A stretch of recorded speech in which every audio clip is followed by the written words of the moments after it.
All right, let's move on to San Francisco. So again, no pick until number 98, and then they have 98, 99, and 100 and 101, or what do we got? 99, 101, 102. So the Raiders have one pick at number 100 to split up the run of 49ers gigs.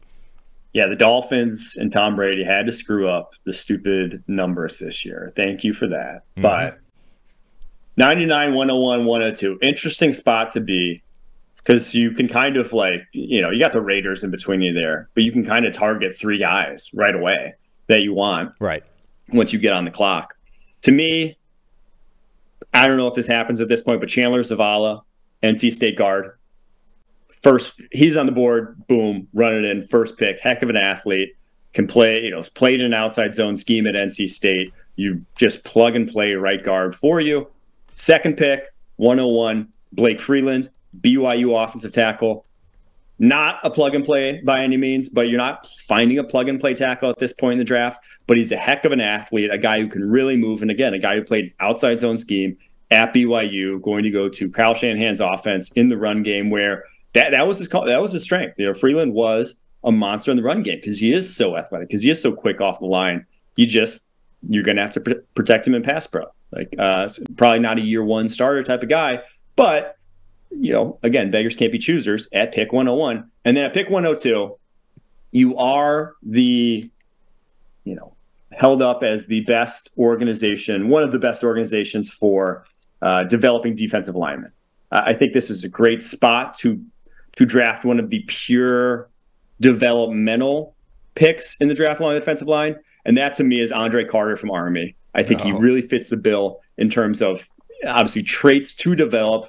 Ran a sub 7.3 cone at nearly 260 pounds. That's a fantastic time for an edge rusher. That's a trait to build off of. And then obviously his just behind in the weight room because he went to Army and didn't go to Alabama and spend 4 years just locked in. So I do think that Andre Carter to the 49ers alongside those two other offensive linemen, that's a draft I'd be very happy about if I'm a How much of Andre Carter's, because a lot of people I think are criticizing the sort of weird frame or the lack of size, how much of that do you think is 100% down to the dude who's at Army and therefore had to do other things with his time as opposed to bulk up to as much as he can carry? I think a good amount, right? There's a reason why he's the only one, the only major college player that looks like that, or I guess not major college, went to Army, but the only major prospect along the defensive line that looks like a high school tight end, right? Is because for 3 months out of the year, he's not in a weight room. He's, literally grinding it out in the field, trying to learn how to be an Army officer, right? So I do think that you'll see a distinct difference in how he's put together by year 3 in the NFL physically. What was it? Alejandro Villanueva even was 250 pounds before he obviously came back from the Army and started putting on weight. It just is not something you can do when you have to do as much cardio as those guys do. That's the thing. He's spending a lot of his time running. I haven't done an Army boot camp, but there looks to be quite a lot of running involved, and that's not necessarily conducive to carrying 280 pounds of muscle.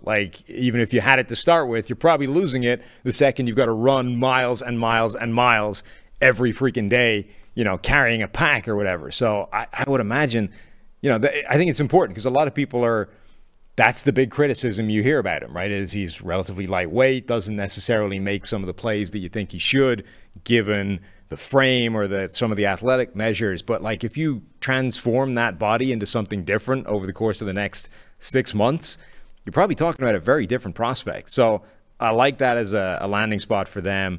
I think that they would love a slot corner. I forget who you gave Travius Hodges-Tomlinson to before, but I gave him to San Francisco at the bottom here. I think they would love interior offensive line help or depth as well.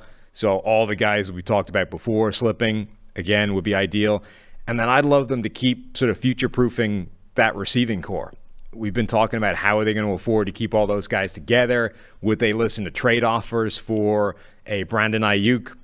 There have been reports that teams are calling. I don't think they want to move him, nor should they. But, if they can find a guy at the bottom of the 3rd round that has the skill set to become a good outside high-level wide receiver for them, even if it's not year one. I think that would be smart. And Michael Wilson from Stanford is a guy that really intrigues me in that kind of range.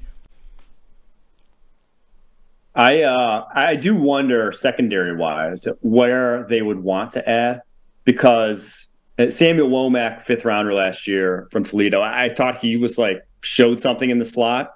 I think maybe they're cool with him and maybe want to add someone across from Charvarius Ward, because obviously they have a little different type of corner that they go for than maybe the rest of the league and where the rest of the league's trending, and that they're still, they're still a heavy cover 3 defense when that's kind of out of vogue. So maybe go for a little longer guy. But pick again, when you're that low down, you're kind of just you're playing the board. You can't really dictate where you're attacking. You kind of just have to see what falls to you. And obviously Shanahan will draft a running back anyway. So and that too, yeah. I was about to give him Kendre Miller, but